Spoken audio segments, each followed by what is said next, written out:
నమస్కారం. Indian kitchen దేశీయ వంటకాలకి స్వాగతం. సో ఈ వారం అంతా మనం కోల్కతా స్పెషల్స్ని చూస్తున్నాం కదండి. మరి ఈ రోజు కూడా 2 కోల్కతా స్పెషల్ వంటకాలని మనకి పరిచయం చేయడానికి శ్రావణి గారు సిద్ధంగా ఉన్నారు. మరి వారితో మాట్లాడి ఆ వంటకాలు ఏంటో, తయారీ విధానం ఏంటో అడిగి తెలుసుకుందాం. నమస్కారం శ్రావణి గారు. నమస్కారం అండి. ఎలా ఉన్నారు? నేను చాలా బాగున్నాను, మీరు ఎలా ఉన్నారు? సూపర్ అండి. సో శ్రావణి గారు, ఏంటి ఈ రోజు ఏ కోల్కతా స్పెషల్ని మాకు పరిచయం చేయబోతున్నారు వంటకాన్ని? ఈరోజు నేను చేసేది బెంగన్ బాజా. బెంగన్ అంటే వంకాయ, అది నాకు తెలుసు. భాజా అంటే డోల్ కొడతారా వంకాయ తోటి? ఇప్పుడు ఏమన్నా కొట్టాలి ఆ పౌడర్ని కొట్టడం అనమాట. ఓకే. సో పేరు చాలా వెరైటీగా ఉందండి, బెంగన్ బాజా, డోల్ బాజా లాగా బెంగన్ బాజా. సో ఏంటి ఆ పేరుకి మీనింగ్ ఏంటి? దాన్ని బాజాలాగా కొట్టాలా ఇప్పుడు నిజంగా? దాన్ని చేసే రెసిపీ స్టైల్ అట్లా ఉంటుంది, అందుకే దానికి ఆ నేమ్ వచ్చింది. ఓకే, ఆ రెసిపీ స్టైల్ అలా ఉంటది, డోల్ కొట్టినట్టు.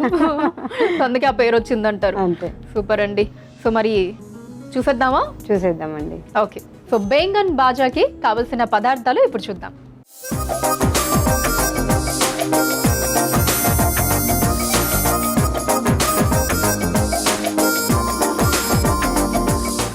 బెంగన్ బాజాకి కావలసిన పదార్థాలు సిద్ధంగా ఉన్నాయి. ఐటమ్స్ అయితే రెడీగా ఉన్నాయి. ఆ షేప్ చాలా ఇంట్రెస్టింగ్ గా ఉందండి. వంకాయ ఇది ఒకసారి చూపించండి. చూడండి. ఓహో, బాజా షేప్ లో కట్ చేసుకోవచ్చు, అందుకే అది బెంగన్ బాజా అయ్యిందా? అంతే కదా. ఓకే, మీకు అర్థమైంది అనమాట. ఇప్పుడు అర్థమైంది. నిజంగా బాజా షేప్ లో కట్ చేసుకొచ్చారు వంకాయన అలాగా. ఓకే, బాగుందండి, ఇంట్రెస్టింగ్ గా ఉంది. సో కట్ చేసే విధానం అంత ఇంట్రెస్టింగ్ గా ఉందంటే చేసే ప్రాసెస్ ఇంకెంత బాగుంటుందో చూద్దామని రెడీగా ఉన్నాను నేనైతే. స్టార్ట్ చేద్దామా? చేద్దామండి. ఓకే, ఫస్ట్ ఏం చేద్దామండి? ఫస్ట్ ఒక బౌల్ తీసుకోండి. స్టవ్ ప్యాన్ వేడవడానికి ఫ్లేమ్ ఆన్ చేయండి. వెలిగించేసి సో శ్రావణి గారు, స్టవ్ వెలిగించి ప్యాన్ అయితే పెట్టేశాను. సో నెక్స్ట్ ఆ బౌల్లో ఏమేమి వేసుకోబోతున్నాం? ఇప్పుడు ఇందులో కారం వేసుకుందామండి. ఓకే. కొంచెం పసుపు, సాల్ట్, ఓకే, కొంచెం కొత్తిమీర. ఇందులో ఆయిల్ వేసుకున్నాం. దాంట్లోనే ఆయిల్ వేసుకొని మిక్స్ చేసుకో. అది వంకాయకి అప్లై చేయడానికి రావాలి కదా. ఐటమ్స్ అయితే మరీ ఎక్కువ పెద్దగా ఏం లేవు, చాలా సింపుల్ గా ఐటమ్స్ ఉన్నాయి. సో ఇది ఎక్కడ పట్టారు ఈ రెసిపీ? కోల్కతాలో ఎవరి దగ్గర నుంచి నేర్చుకున్నారు? కోల్కతాలో మా ఫ్రెండ్స్ ఉన్నారు, వాళ్ళు అక్కడ నేటివ్ అక్కడ ఉన్న వాళ్ళది. ఓకే. సో వాళ్ళ నుంచి నేర్చుకున్నాను. జనరల్గా వంకాయ ఎక్కువ తినము మేము. సో ఇది చూసాక నాకు తినాలి అన్న ఫీలింగ్ వచ్చాను. లైక్ ఇది ప్యాన్ కేక్ లాగా చూడడానికి రౌండ్ గా బాగుంది కదా, అందుకే. సో నార్మల్ వంకాయ కర్రీ అయితే తినబుద్ధి కాదు, ఇలాంటివి అయితే ఇంట్రెస్టింగ్ గా తింటారు. డిఫరెంట్ గా చేస్తే ఇంట్రెస్టింగ్ గా ఉంటుంది. ఇప్పుడు ఇది దీని మీద అప్లై చేద్దామండి. సో బ్రెడ్ జామ్ లాగా దాని మీద అప్లై చేస్తున్నారు. సో శ్రావణి గారు, కోల్కతా నుంచి ఏదన్నా ఇక్కడ మనం తెచ్చుకోవడానికి ఒక ఐటమ్ కావచ్చు, అలాంటిది ఏదన్నా చాలా బాగుంటుందండి అంటే ఏం తెచ్చుకోవచ్చు కోల్కతా నుంచి?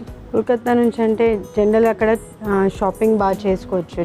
షాపింగ్ చాలా బాగుంటుంది. మన హైదరాబాద్కి అక్కడికి కొంచెం డ్రెస్సింగ్ స్టైల్స్ కానీ జ్యువెలరీస్ కానీ డిఫరెంట్గా ఉంటాయి. మన లేడీస్కి కావాల్సిన సాటిస్ఫై అయ్యేలాగా షాపింగ్ చేసుకోవచ్చు అక్కడ. లేడీస్ కి పండుగ అంటారు షాపింగ్. ఓకే. అంటే పర్టికులర్ ఇక్కడ అంటే మనకి షాపింగ్ స్ట్రీట్స్ అలా ఉంటాయి కదా, అక్కడ కూడా ఏమన్నా ఏరియాస్ ఉంటాయండి షాపింగ్ కి?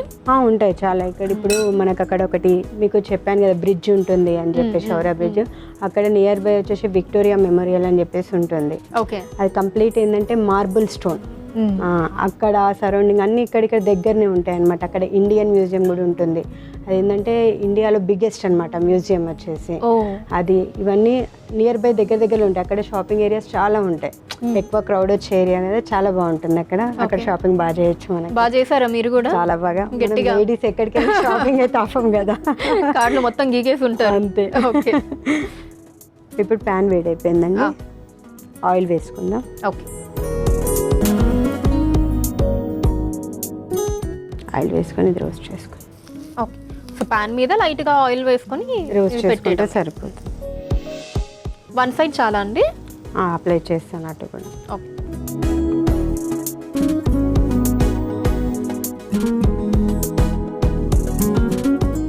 ఓకే, సో ఇలా బోత్ సైడ్స్ రెండు వైపులా కూడా అప్లై చేసుకోవాలి. చాలా సింపుల్ గా ఉందండి చాలా ప్రాసెస్. చాలా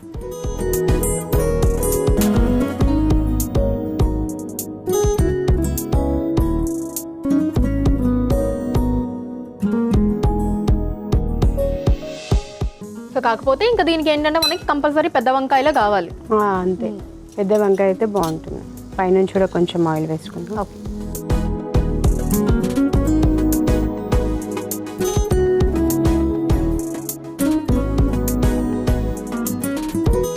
సో ఒక సైడ్ కాల్చుకున్నాక ఇంకొక సైడ్ కాల్చుకో.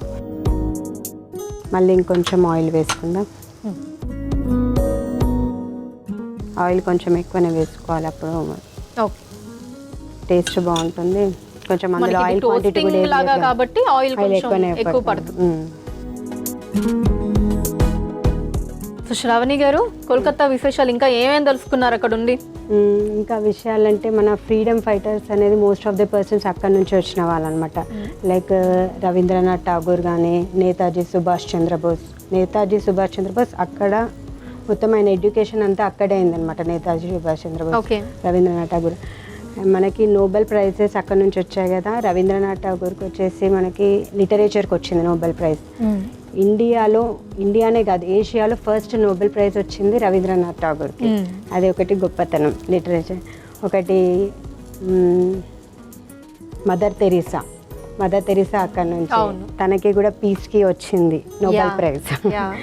ఈ గొప్ప గొప్ప వాళ్ళందరూ ఉన్న ప్లేస్ అనమాట అది. ఓకే, అందుకే మా శ్రావణి గారు కూడా కొన్నేళ్ళు అలా ఉండి వచ్చారు. మనం ఏంటంటే కొన్ని విషయాలు అనేది ఆ ప్లేస్కి వెళ్తేనే తెలుసుకోగలుగుతాము. అదొకటి, ఆ ప్లేస్ని ఎంజాయ్ చేయొచ్చు, ఆ ప్లేస్ గురించి గొప్పతనం తెలుసుకోవచ్చు, బాగుంటుంది. మాకు యాక్చువల్గా మా ఇద్దరికి కూడా అలా ప్లేసెస్ తిరగడము, అక్కడ విషయాలు తెలుసుకోవడం అని చాలా ఇష్టం. మీకు మీ వారికి బాగా ఇష్టం? ఇద్దరికి ఇష్టమే. ఓకే. సో ఇది ఇలా ఎంతసేపు అండి? అయిపోయినట్టే అండి. ఇది ఒక్క 1 minute ఇంకో సైడ్ రోస్ట్ చేసేసుకుంటే సరిపోతుంది. ఓకే, సరే. మరి అక్కడ విశేషాలు ఇవన్నీ అబ్జర్వ్ చేశారు, బానే ఉంది. లాంగ్వేజ్ ఎంతవరకు నేర్చుకున్నారు? మరి నాకు ఒక వర్డ్ వచ్చి తెలుసా? ఏం లాంగ్వేజ్? ఏం వర్డ్ వచ్చి? అమి తుమ బోలో భాష. అదొక్కటే ఎక్కువగా సినిమాల్లో వినిపిస్తూ ఉంటుంది ఆ డైలాగ్ ఒకటి. బెంగాలీ. నేను కోల్కతాలో హిందీతోనే మేనేజ్ చేశానండి. లాంగ్వేజ్ నాకు అక్కడ హిందీతో మేనేజ్. ఏమన్నా పదాలు అలా చెవున పడ్డం రెగ్యులర్ గా? తక్కువ. అంటే ఏంటంటే మన వీళ్ళు ఉంటే హైదరాబాద్ వాళ్ళు కూడా చాలా మంది ఉంటారు. మాక్సిమం అక్కడ హిందీ లేకపోతే డిఫరెంట్ లాంగ్వేజెస్ వాళ్ళు ఉంటారు కాబట్టి కామన్ లాంగ్వేజ్ వచ్చేసి హిందీ కదా, హిందీతో మేనేజ్ అయ్యేది. కోల్కతా అనేది నాకు రాదు. ఓకే, నేర్చుకోవాలి. ఫైన్. ఓకే, అయిపోయిందండి? అయిపోయినట్టే అండి. ఇది ఇంకోసారి వచ్చి. సో ఇదేంటి ఇలాగా మనం డైరెక్ట్ ఇలా తినడానికి సైడ్ డిష్ లాగా బాగుంటుంది. ఇంక ఇలాగా చిన్న పీసెస్ లాగా కట్ చేసేసుకొని కూడా తీసేసుకోవచ్చు. చిన్న పీసెస్ లాగా కట్ చేసుకొని కూడా తీసుకోవచ్చు. అంటే ఇలా పీసెస్ లాగా కట్ చేస్తే మనం ఏదన్నా రసం అలా సాంబార్ రైస్ లోకి బాగుంటుంది. సైడ్ డిష్ గా బాగుంటుంది. సో శ్రావణి గారు అయిపోయిందండి? ఇంకొకసారి రోస్ట్ చేసేసుకుంటే అయిపోయినట్టే. శ్రావణి గారు అయిపోయిందండి ఫ్రై? అయిపోయిందండి. ఓకే, స్టవ్ ఆఫ్ చేసేద్దాం. దీన్ని సర్వింగ్ ప్లేట్లోకి తీసేసుకుందాం. ఇచ్చేయండి.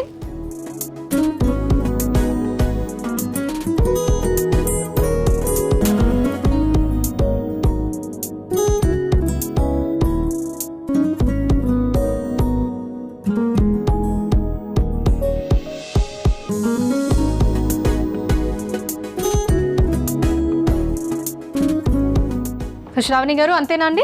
ఇంకా కొత్తిమీరతో గార్నిష్ చేసుకుందాం. Okay, garnishing. వావ్, యమ్మీ యమ్మీ ఉంది. నైస్.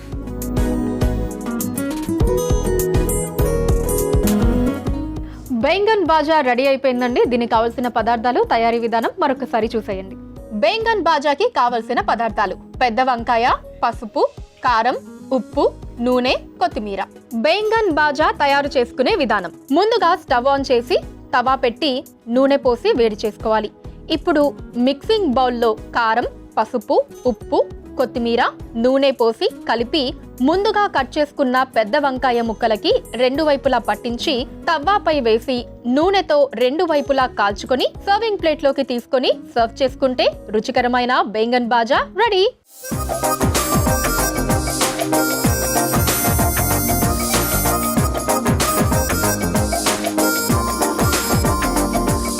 సో చూసేసారు కదండి బెంగన్ బాజాకి కావాల్సిన పదార్థాలు, తయారీ విధానాన్ని.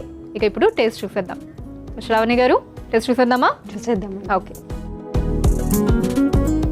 వావ్, చాలా సాఫ్ట్గా ఉందండి. అసలు బ్రెడ్ లాగే వస్తుంది చేతికి. అసలు అది వంకాయ కనబడ బాగా. అవును.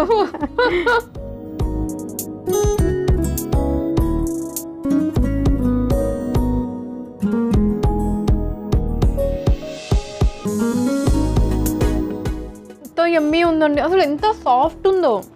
Thank you. చాలా చాలా సాఫ్ట్ ఉందండి. బాగా కుక్ అయింది. Thank you. సో మీ బెంగన్ భాజా అయితే భాజా మోగించిందండి. నాకు సూపర్గా నచ్చింది. నేను ఇంటికి వెళ్ళంగానే ఇమీడియట్లీ ఫస్ట్ ట్రై చేస్తాను. ఫైన్. సో నెక్స్ట్ ఇంకొక రెసిపీ ఏం చూపించబోతున్నారు? నెక్స్ట్ రెసిపీ వచ్చేసి ఆలు చోలార్ దాల్. ఆలు చోలార్ దాల్. ఆలు చోలార్ దాల్. సో ఆలు తెలుసు, దాల్ తెలుసు, మధ్యలో ఈ చోలార్. ఎస్.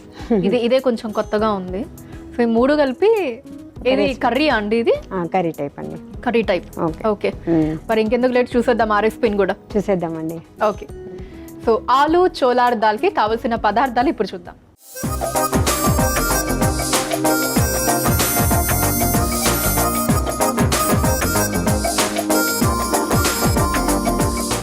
ఆలు చోలార్ దాల్కి కావలసిన పదార్థాలు సిద్ధంగా ఉన్నాయి. సో శ్రావణి గారు ఐటమ్స్ అన్నీ రెడీగా ఉన్నాయి. మరి ప్రాసెస్ స్టార్ట్ చేద్దామా? స్టార్ట్ చేద్దామండి. ఓకే. సో ఫస్ట్ ఏంటండి? స్టవ్ ఆన్ చేయడం. స్టవ్ ఆన్ చేయడం.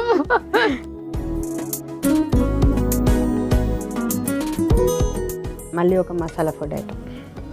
ఓ, ఒకటి అది, ఒకటి ఇది మనకి. ఓకే. ఫస్ట్ ఆయిల్ వేసుకుందామండి.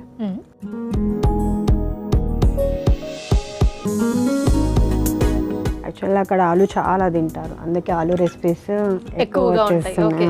సో అదే ఇప్పటి వరకు మీరు చూపించిన రెసిపీస్ లో కూడా మాక్సిమం ప్రతి దాంట్లో ఆలు అన్నది ఇంక్లూడ్ అవుతుంది. అవునండి. ఆలు ఎక్కువ అండ్ కొంచెం ఫుడ్ ఐటమ్స్ లో వాళ్ళ రెసిపీస్ లో షుగర్ ఎక్కువగా తింటారు. అవును. స్వీట్ అనేది కోల్కతా బెంగాలీస్ అంటేనే స్వీట్ కి ఫేమస్. ఎక్కువ రసగుల్లా కదండి. ఇప్పుడు అదే చెప్పాలనుకుంటున్నా. మీ ఫేవరెట్ స్వీట్ ఏంటని అడిగేసి, నా ఫేవరెట్ స్వీట్స్ అక్కడ నుంచే ఉన్నాయి. రసగుల్లా గానీ, చంచం గానీ అక్కడ ఫేమస్. డైలీ లాగించే వల్ల ఏంటి? డైలీ వద్దులే, అప్పుడప్పుడే. ఓకే. ఇప్పుడు ఇందులో జీలకర్ర వేసుకున్నామండి. ఇప్పుడు స్వీట్స్ అవి అక్కడ తిన్నానని చెప్పారు కదా మీరు, రసగుల్లా, చెంచం అవన్నీ. మరి ఇక్కడ దానికి అక్కడ దానికి ఏంటి డిఫరెన్స్? అక్కడ మాత్రం ఎందుకు అంత ఫేమస్ అంటారు? అంటే ఇప్పుడు మనం ఏ రకమైన ఫుడ్ మనం చేసినా కూడా ఎక్కడైతే స్టార్ట్ అవుతుందా ఆ టేస్ట్ అనేది డిఫరెంట్ గా ఉంటుంది. రెప్లికా లాగా అనిపిస్తుంది తప్ప అది డిఫరెంట్. పట్టు పట్టే, ఇమిటేషన్ లుక్ సేమ్ గానీ డిఫరెంట్ ఉంటుంది. అట్లా అట్లనే అనమాట. అలాగా అక్కడ రసగుల్లా టేస్ట్ అక్కడ వేరు. అంతే. ఆ టేస్ట్ అంతే మనం చేసి. కొంచెం పసుపు, అల్లం వెల్లుల్లి పేస్ట్ వేసుకో. ఓకే.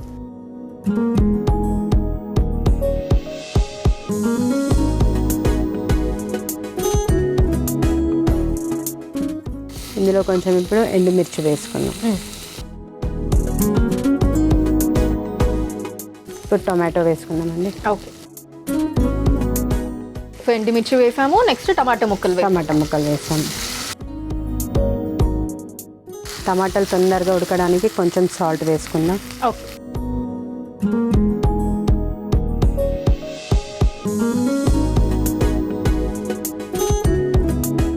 మీ ఫేవరెట్ స్పోర్ట్ ఏంటండి? ఫేవరెట్ స్పోర్టా? స్పోర్ట్స్లో ఫేవరెట్ ఏంటి? క్రికెట్. చూడడానికి, ఆడడానికి. మీరు ఫేవరెట్ స్పోర్ట్ అన్నారే తప్ప ఆడడానికి అని అడగలేదు. కరెక్ట్. మీరు కూడా అందుకే క్రికెట్ చూడడానికి. ఓకే. గేమ్ ఏది బాగా ఆడతారు? లూడో అని మాత్రం చెప్పండి. కరోనాలో అది ఎక్కువ అయిపోయింది కదా, అందుకే. నా ఆన్సర్ కూడా మీరే గెస్ట్ చేసేసారు. కామన్ కదా, అయిపోయింది కదా, అందుకే లూడో అని చెప్పేసి. ఏదండి? షటిల్. అంతేనా? Shuttle bat. కోల్కతాలో ఫుట్బాల్ ఫేమస్ యాక్చువల్లీ. ఓకే. అక్కడ ట్రై చేశారు ఎప్పుడైనా? లేదండి. ఫుట్బాల్ అంటే కోల్కతా గుర్తొస్తుంది కానీ ఎప్పుడు ఆడలేదు. ఓకే. మనప్పుడు ఇవే కదా మెయిన్, షటిల్, క్రికెట్, ఫుట్బాల్ అనేది తక్కువ, చూడడమే తప్ప ఆడడం ఏం తెలియదు. ఓకే. సో శ్రావణి గారు, మీరు కోల్కతాలో ఉన్న టైంలో ఇక్కడ బాగా మిస్ అయింది ఏంటి? మీరు ఇక్కడ బాగా మన బిర్యానీ. బిర్యానీ బాగా మిస్ అయ్యారా? మసాలా బిర్యానీ ఫుడ్, హైదరాబాదీ బిర్యానీ హైదరాబాదీ అంతే, బిర్యానీ అంతే కదా, ఏ ప్రాంతానికి ఆ రుచి ఉంటుంది. అదే అందుకే మన ఇండియన్ కిచెన్ లో దేశీయ వంటకాల్ని మనం అందిస్తూ ఉంటాం. ఏ ప్రాంతానికి ఆ రుచి, దానికి అదే ప్రత్యేకత కాబట్టి అన్ని రకాల ఫుడ్స్ ని ప్రజలకు చూపిస్తున్నాం. ఎగ్జాక్ట్లీ. ఇప్పుడు ఇందులో మసాలాస్ వేసుకుందాం. కొంచెం జీలకర్ర పొడి, ఓకే, జీలకర్ర పొడి, ఇది ధనియాల పొడి, ఓకే, కొంచెం గరం మసాలా. గరం మసాలా. కోల్కతాలో కొంచెం స్పైసీ తింటారా అండి అక్కడ? తింటారు, స్పైసీ బాగా. మనంతా కాదు, మన హైదరాబాద్ బిర్యానీ అంత స్పైసీ మసాలా కాదు, కానీ స్పైసీ అంటే ఫస్ట్ మన తెలుగు రాష్ట్రాల తర్వాత ఏవైనా, తెలంగాణ ఆంధ్రప్రదేశ్ తర్వాతే. నెక్స్ట్ అండి, ఇది పచ్చిమిర్చి పేస్ట్ అండి. పచ్చిమిర్చి పేస్ట్ కొంచెం లిక్విడ్ లా చేశాను. సో అంటే జస్ట్ పచ్చిమిర్చి వాటర్ వేసి మిక్సీ పట్టడం అంతే. సో ఎండుమిర్చి వేశారు, పచ్చిమిర్చి పేస్ట్ కూడా వేశారు. కొంచెం ఎండుమిర్చి కారం అనేది ఎక్కువ రాదు, చెప్పాలంటే జనరల్గా కొంచెం లుక్ కోసమే బాగుంటుంది. స్పైస్ అనేది తక్కువ, పచ్చిమిర్చితో బాగా వస్తుంది. ఇప్పుడు ఇందులో శనగపప్పు వేసుకుందాం. శనగపప్పు ఇది నానబెట్టి ఉడకబెట్టిన శనగపప్పు. ఓకే,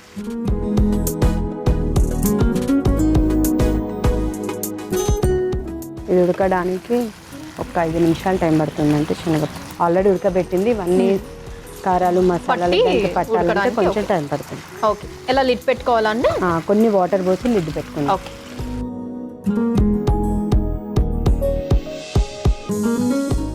దీంట్లో ఈ బంగాళాదుంప ముక్కలు కూడా వేసేసుకో. సో ఇవి కూడా ఉడికించుకున్నవి. ఉడికించుకున్నా కానీ ఇందులో వేస్తే కొంచెం థిక్నెస్ వచ్చేసి గ్రేవీ లాగా వస్తుంది. ఓకే, ఇప్పుడు దీన్ని మూత పెట్టేసి ఒక 5 నిమిషాలు ఉడకనిస్తాం. ఓకే అండి, లిడ్ పెట్టేద్దామా? పెట్టు. సో 5 మినిట్స్ మగ్గనివ్వాలి. ఓకే, అయిపోయి ఉంటుందా అండి? అయిపోయింది, చూద్దామండి. ఓకే, ఆల్మోస్ట్ అయిపోయినట్టు, దగ్గరకు వచ్చేసి బాగా మగ్గింది. అవునండి, చూసారు ఆలు అంతా స్మాష్ అయిపోయి థిక్నెస్ వచ్చింది. ఇప్పుడు ఇందులో కొంచెం ఇంగువ వేసుకుందాం. ఇంగువ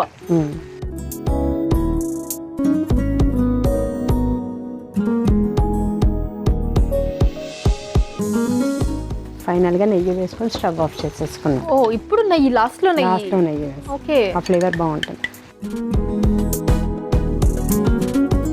స్టవ్ ఆఫ్ చేసే ముందు నెయ్యి వేసి ఏంటంటే ఆ ఫ్లేవర్ ఎక్కువ వచ్చేస్తుంది. బాగుంది.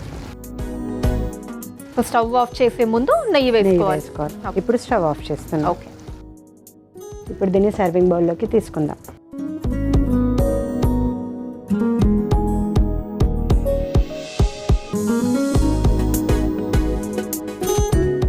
సో శ్రావణి గారు అంతేనండి, కొత్తిమీరతో గార్నిష్ చేసుకుందామండి ఫైనల్గా. ఇంకా కొత్తిమీర.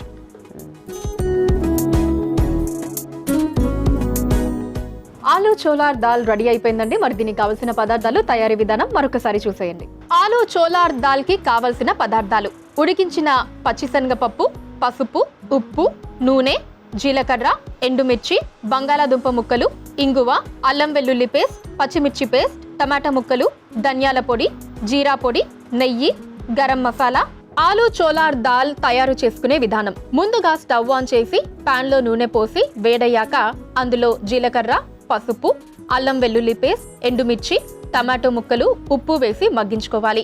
ఆ తర్వాత అందులో జీలకర్ర పొడి, ధనియాల పొడి, గరం మసాలా పొడి, పచ్చిమిర్చి పేస్ట్, ఉడికించుకున్న పచ్చిశనగపప్పు, నీళ్లు, ఉడికించుకున్న బంగాళాదుంప ముక్కలు వేసి మూత పెట్టి కొద్దిసేపు మగ్గించుకొని చివరగా ఇంగువ, నెయ్యి వేసి కలిపి సర్వింగ్ బౌల్లోకి తీసుకొని పైనుంచి కొత్తిమీర వేసి గార్నిష్ చేసుకుంటే ఆలు చోలార్ దాల్ రెడీ.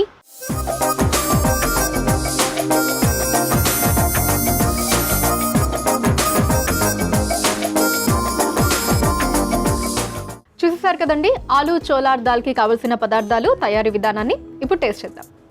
శ్రావణి గారు టేస్ట్ చేద్దామా? చేద్దామండి. నాకు కూడా ఒక స్పూన్ ఇచ్చేయండి.